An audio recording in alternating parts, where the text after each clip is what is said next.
Today I'm trying out Adobe's new AI tool in Photoshop Beta.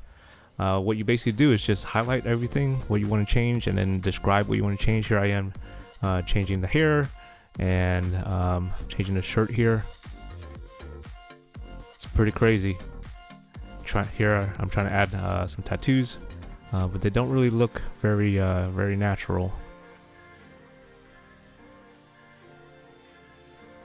Trying to remove the bookshelf here, and it added some TVs. I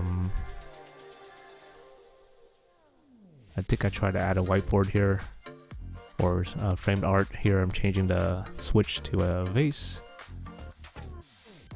Let's add some wall art and a clock, of course. The clock doesn't really look very natural.